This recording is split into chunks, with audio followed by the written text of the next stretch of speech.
Worth the Time with Wade Taylor.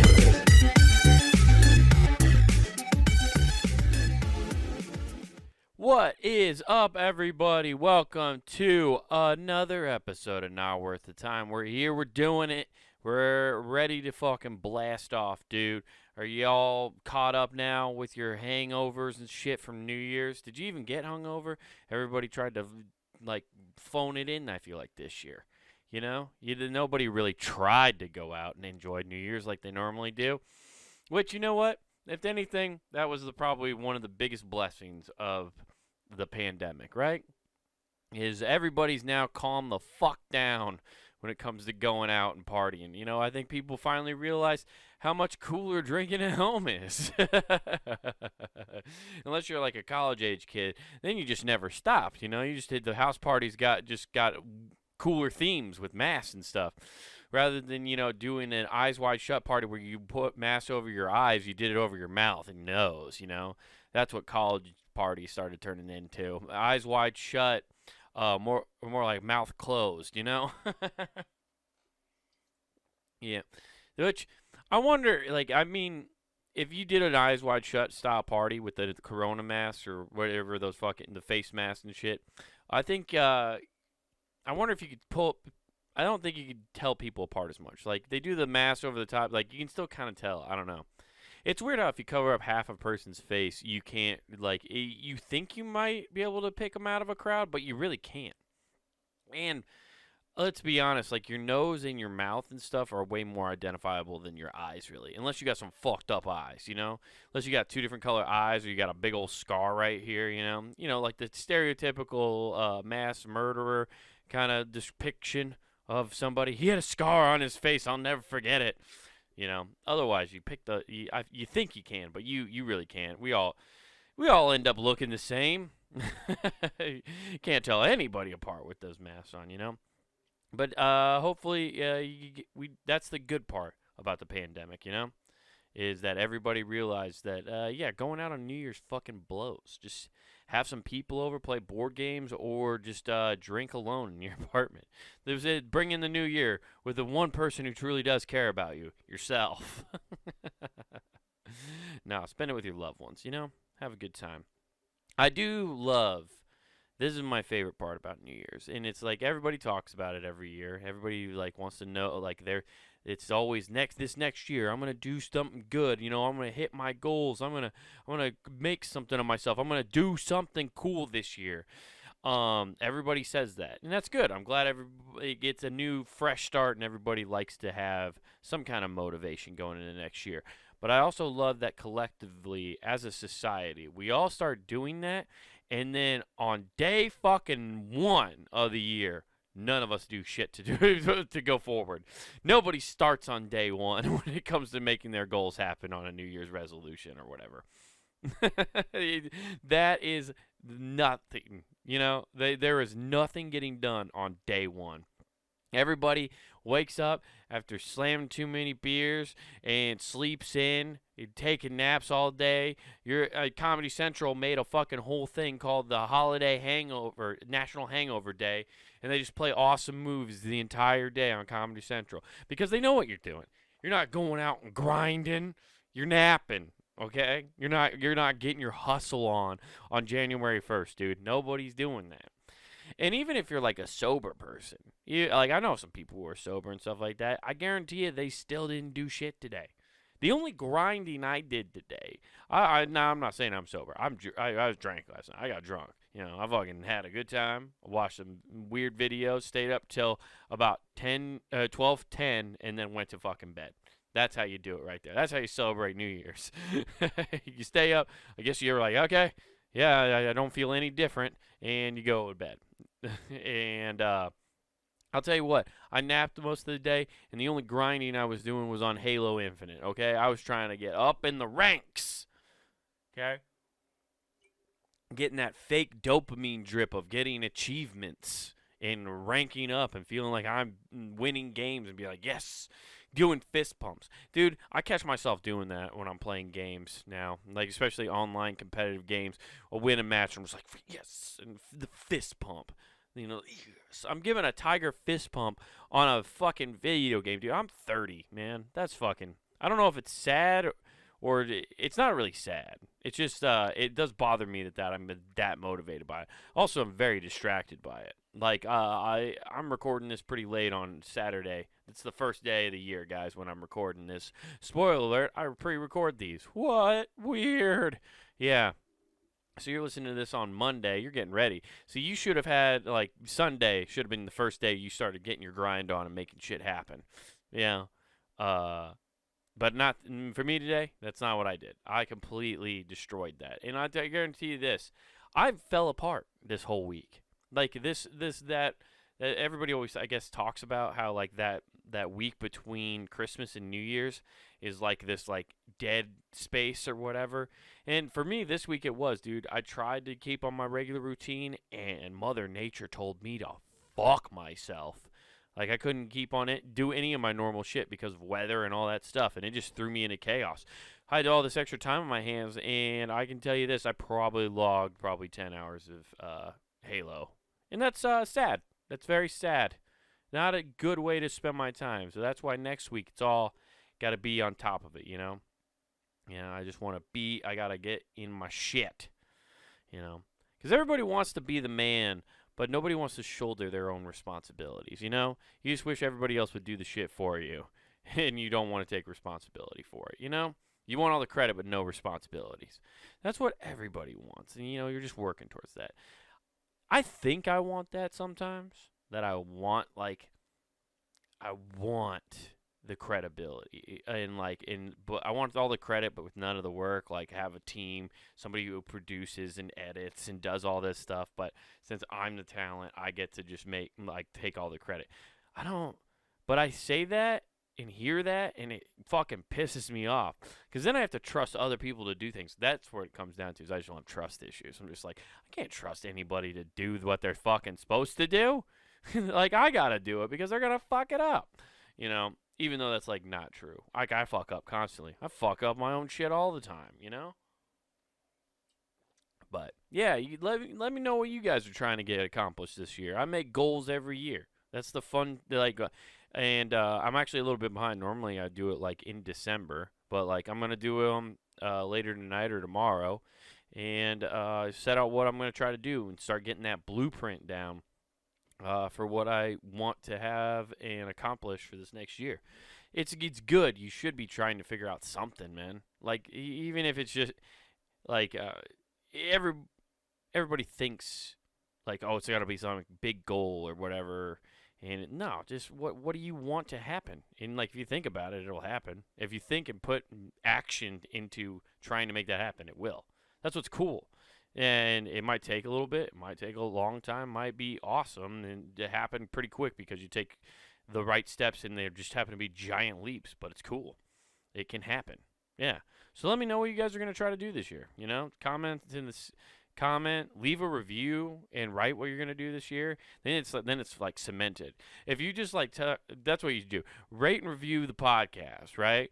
And then put, wait, I'm going to do this year with the. And just tell me what you're gonna do with 2022, how you're gonna fucking make it happen, Yeah. So yeah, good news. Happy New Year, everybody. And we're here and we're doing it, And that's where we're at. And I don't have anything. I don't know if I have anything cool that's like really happened to me, that I can expand on. But I just wanted to talk about the grind and the lazy day, because you'll see a bunch of that. I don't know. You'll see a bunch of people already posting New Year's resolution stuff.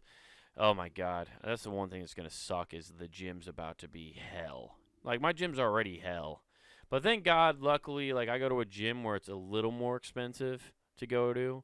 So it's not like when I went to Planet Fitness, how, like, that place would get fucking terrifyingly packed. So, and that's just because it was cheap. So, like, people go there and then their New Year's resolution dies and then they just, it's easy to cancel, or you just keep $10 going. And then you have that sad little purple Planet Fitness thing on your bank statement every month, and you're just like, oh, I'm a piece of shit and I gave up. So, but it's going to probably be wild. It's going to be nuts for a little bit. part of me wants to start working out before work, but I don't think I can do that again. Yeah, like that, I'd have to get up so much earlier to make that fucking happen. But yeah, get out there, do your thing. Which brings me to what we're going to talk about today. I got a couple things here, but I think we're probably only going to get into one of them. But emotional intelligence, I'm not really super familiar with what emotional intelligence is. And I've been finding this article, and I thought we'd check it out and see what's going on with it. So it's emotional intelligent people embrace these 10 simple rules, which I thought was like, okay, cool. So this will probably explain to me what emotional intelligence is and give me some like pointers on how to use it. I'm guessing emotional intelligence has to do with something with recognizing your emotions and being able to not be completely controlled by them. I'm guessing, which I could probably use some help in that department. I fly off the handle, So put these rules into practice and start making emotions work for you instead of against you. See? Yeah, so that's kind of what it is. So let's find out what's going on here. The question I get a lot over the past year, I've used this column to focus on answering the questions by providing simple rules that are not only easy to remember, but can start putting into practice right away. These are the 10 rules of emotional intelligence that'll help making your emotions work for you instead of against you. Okay, rule number 1 is the 25 over 5 rule. Okay, according to ancient legends, wait, did they say ancient? Whatever. Billionaire Warren Buffett, personal pilot, once discussing career priorities with his boss when Buffett taught him this simple lesson. According to the legend, Buffett told his pilot to first make a list of the top 25 goals and then circle the top 5 goals and to remain focused on accomplishing goals 1 through 5, and the pilot would need to keep away from other goals. Okay. The idea behind 25 over 5 rule is we often get distracted by things that are interesting but are preventing us from making progress in the important things. Buffett goes on record saying this story never really happened, but the principle remains: success means learning to say no so you can say yes to things that matter the most. All right, yeah, that makes sense. Yeah, I mean, I've heard of that before, and I've never heard the Warren Buffett version, but I've heard people say the writing the goals down. You almost have to look at them every day too. Like people, I used to get made fun of, and I've talked about it on the podcast about taping the goals on the window, or not on the window, but on my mirror. So I saw them every day. So I always like, okay, yep, got to remember that's what I'm doing. That's what I'm waking up early to get done, and so I don't have to go to a regular job anymore. So I don't know. Let's fucking see what else you got going on. Write in reverse. Writing in reverse is simple. You reverse the roles as a writer of an email in a report or landing page with the role of the recipient, your audience. This is helpful because it keeps you from writing an overly emotional perspective, writing too much, or writing things that won't help your cause, which the recipient doesn't care about. Damn, that's pretty fucking. That's hella helpful, dude. What? Hella? Who the fuck am I? I just said hella on a podcast. I'm not gonna. I never said that seriously ever, and I just said that. Who am I? From Southern California? I'm fucking. Jesus Christ, man. That's dumb. I can't believe I just did that. I apologize to all the listeners out there. That was very unprofessional and will never happen again. Anyway, writing reverse is also an emotional intelligence because it helps you develop empathy muscle. Yeah, that would make sense because if you're writing from the other perspective, it's the whole thing of making sure you're thinking about how the other people will reciprocate it. Like that's one thing I know when it comes to writing any joke I work on. I'm always thinking about the other ways that people can perceive whatever I'm saying. I'll say a certain line, and I'll think about all the different ways that can be taken. That's which is why it's fucking nuts that I write anything, because anything can be interpreted any different way. But what's nice about that for me anyway, when I'm writing a joke, is I've noticed that when I do think about all the different ways, sometimes it offers a new path to think about how that joke would go.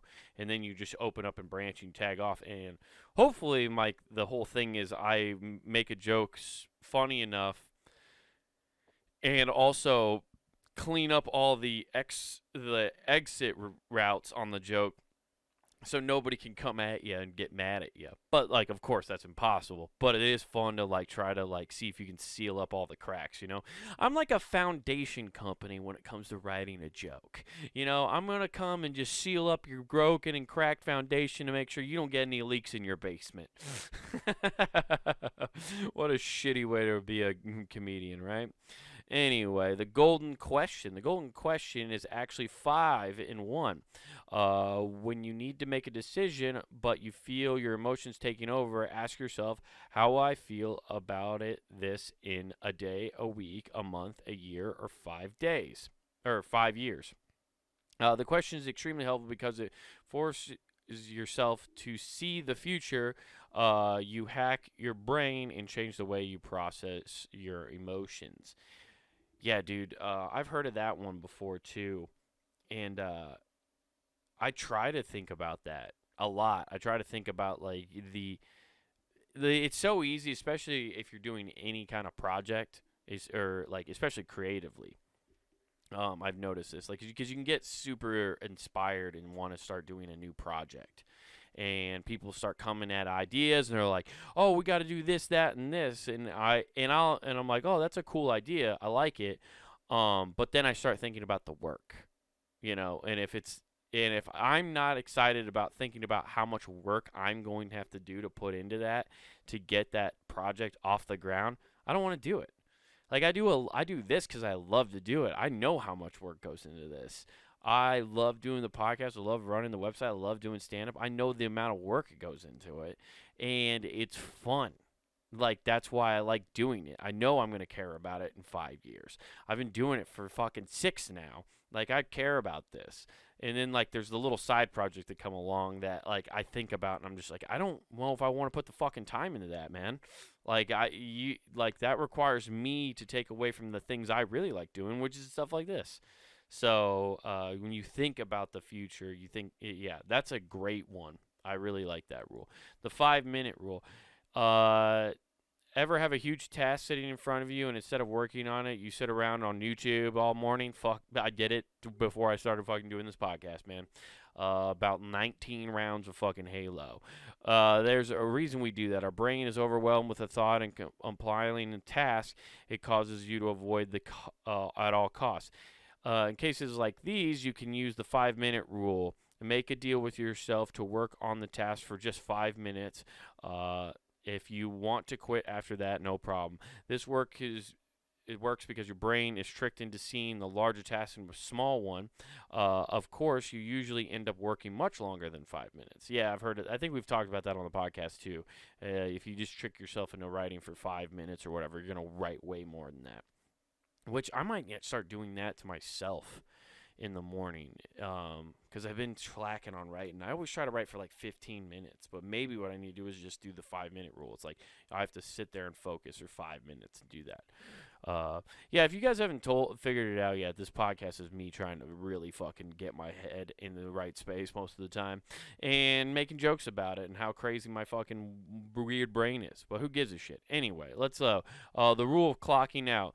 If you're anything like me, you view the work as priority. But how do I balance that priority when there's even more important priorities like family or mental health?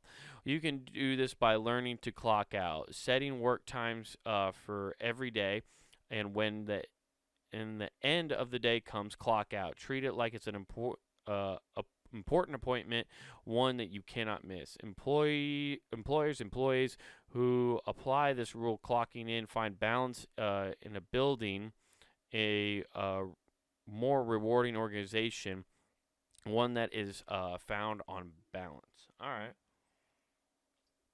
Yeah, that's that scheduling. So it's like, okay, you got to go here and be out at this time. So you got this amount of time to get the fucking work in. That makes sense. The rule of writing. Have you ever had a question for a colleague, but when you ask it, it simply can't follow. They can't follow. Uh, as you try to explain it, you realize th- you haven't completely thought through this idea yourself. After it, what? Man, my brain just shut up. Dude, my brain just shut off when it saw this word, and I don't know why. There's not. It's not. After experiencing, just for some reason, I experienced my brain fucking clicking out and checking the fuck out there. Holy shit, dude. Sometimes, man, I don't know what the fuck's going on up here, but it just click, gone. Anyway, experience this enough times, you start to follow the rule of writing. If you want to clarify your thinking, remember something important, or communicate with somebody, write it down. Uh, the rule of writing has many different benefits. Clarifies your thought, improves memory and understanding, and helps you communicate better. 5 steps rule against procrastination. A rule, if rule number 5 wasn't enough to get your task done, try a full method of fighting procrastination. This is a method I use to break a lifelong habit of putting things off, not because I didn't feel like working on them, but because I was so busy, I was prioritizing urgent over important. But follow this method, help relieve stress and increase my quality of work. Oh, I guess there's another thing. Also, guys, this will be in the podcast description down below, link down there. So there's like extended articles on all these rules, I guess. The 3-question rule. Okay, these are the 3 questions you must ask yourself before you say anything. Does it need to be said? Does this need to be said by me? Does it need to be said by me now? Damn, I'm gonna really start applying that one. Because I have a tendency to just start fucking jawing, dude. I have a tendency to, like, I just can't, I don't like fucking silence. I don't like it when it's quiet. And I'll just fucking start going, man. If you can't tell, I talk by myself for a half hour every other week. That's a pretty fucking crazy thing that I do. But it is a good tool. I'll have to think about that one for sure. That's a good one. The rule of appraisal. When you're feeling unproductive, stuck in a rut, or simply afraid of what's ahead, you must remember the rule of reprisal. Rule of reprisal. Sorry. Don't focus on the path ahead. Look back at how far you've come. Yeah, that's a big one. That I'm trying to like do. Like I'll start getting in my head about how I don't like what I'm doing, or I feel like I'm being lazy, or I'm just not getting anything done. I'm just being a bum, being a bum, you know. And I've been doing that lately. Like when I start getting like down and out about like something that's happened, like like it's like not getting shows or not getting booked or whatever. Then I just remember like all the crazy shit I've done this year when it comes to stand up, or how far I've gone in just like 5 or 6 years. And first of all, that's no time in stand up. Like there's people who have been in it fucking 20 years and have, uh, they have more to show than I do, but like they're just now finally kind of getting the notoriety they deserve. And you just have to remember how like far you've come, and that's a good thing to do. That's part of like the reflection when I create my goals for tomorrow, is I gotta write down shit like that. So and then let's go to number 10, the final rule here. First things first. I have a recurring nightmare that the circumstances of my dreams change, but basically the problem remains the same.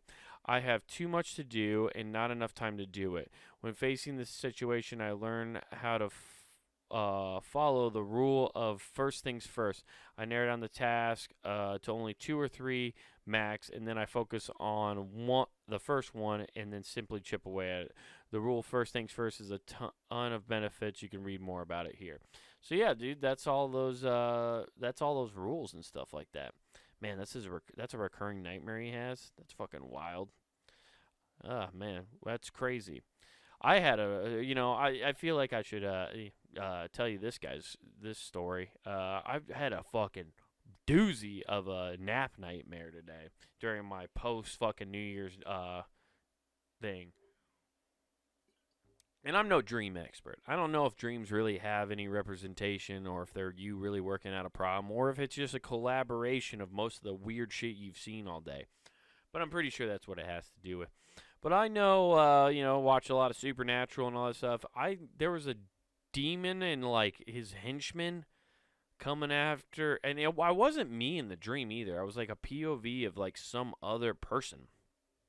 I was almost watching a movie and a story, and it was kind of interesting where it was like this demon named like Gorvenot, Gorvenot, I think is what his name was, but he like wanted this daughter. It was like dude's sister, and I was like POV of the dude. I don't have a sister, so this is why this was a weird thing, and it was like a different thing. This dude wanted the sister, and it was like part of some ancient curse, and it was like, and we were just trying to stop it. Like, and at one point, I was hitting him with plastic shovels. Of course, it did nothing because he's a goddamn demon from hell, and it just kept and it kept going, and then eventually, this is the part that I thought was the most disturbing and how weirdly vivid it was.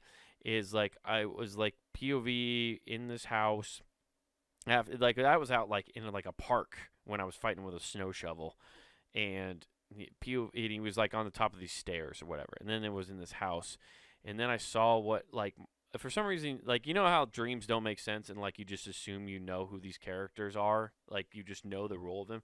It was like a mom or the mom in the bathroom saying something to me, like I could see through the crack of the door, like, "Oh, honey, no, it's just fine. Me and your sister are just cleaning up in here or something like that." And then like when I walked by, I noticed this is the weird part is the sister Katie was fucking like was tied up across the like a roasted pig across like the shower curtain rod with a telephone cord. Yeah, like the old school like expanding like circular telephone cord. And then like I tried to go up there and plead with these demons not to take her and stuff like that. Of course, like the real demon was like pretending to be the mom or whatever, and they're like, "Dude, there's nothing you can do, and you're fucked or whatever." And then I just went downstairs and had to eat that. And then like the real mom and dad were there, and they were asking like where Katie was, and I was like, "I'm pretty sure." And like the character I was just like, you had to like just straight up be like, "She's upstairs. You'll have to," and like you knew she was dead up there. And like so the mom goes up there and like screams, and that's when I woke up. That was my nap dream, dude. Isn't that a fucking wild story? Like, where I don't even know where I pulled that from. I guess it's pretty much from watching Supernatural, probably. But it was just like they're very specific images. I don't know. And then like I've heard of this thing recently that like people do have dreams. They have similar dreams. They're not always the same, but they see similar things. So I wonder if anybody has ever had a dream like that. It was just a very specific image. I don't know. I didn't like it. I know I woke up and normally when I have dreams like that, they're terrifying and I can wake myself up. I realize they're not happening. But it also was weird because it wasn't me. Like I was somebody else. I've never had a dream where I was like clearly being somebody else. So like my brain put me in another person's body somehow. Wild stuff. And that was the first dream I had of 2022. I'll keep you updated on the other dreams. What you really need to stay updated, guys, on is punninggame.com. Wow, weird transition out of this podcast, Wade. I know, right? But go to punninggame.com, guys, where you can get all sorts of entertainment. We've been fucking entertaining for years now. We got hours and hours, hundreds of hours of exclusive content on punninggame.com. You can find Who Gives a F, Not Worth the Time, the back catalogs, things about stuff, Monster Jamboree, Empty Parlor. You got all those podcasts you can check out. So go to the website, check that out. Also, while you're there, go to the Punning Game shop, guys. Punning Game shop is where you can find hoodies, t-shirts, all sorts of cool shit to represent your favorite shows here on puntinggame.com, or just represent puntinggame.com. Dude, isn't that wild? We're gonna have some new merch coming at you here soon. We're working on some cool designs. We'll be getting that done and get some new shit up there so people can go and get some new cool threads and represent this upcoming year. And don't forget to use promo code NWTPOD. That's NWT Pod, and that gives you free shipping at checkout. So don't forget to use that. Also, guys, if you want to check out the video version of this podcast where you can see me read the article, which I don't know if you want to, but you can see me, you can watch clips from the show, and you can check out my half-hour Wild Horses. You can go to youtube.com and search Comic Wade Taylor. All that content is right there on YouTube, so go check that out, and I really appreciate it. Guys, this has been Not Worth the Time. Thanks for listening, and remember, don't do anything I wouldn't do.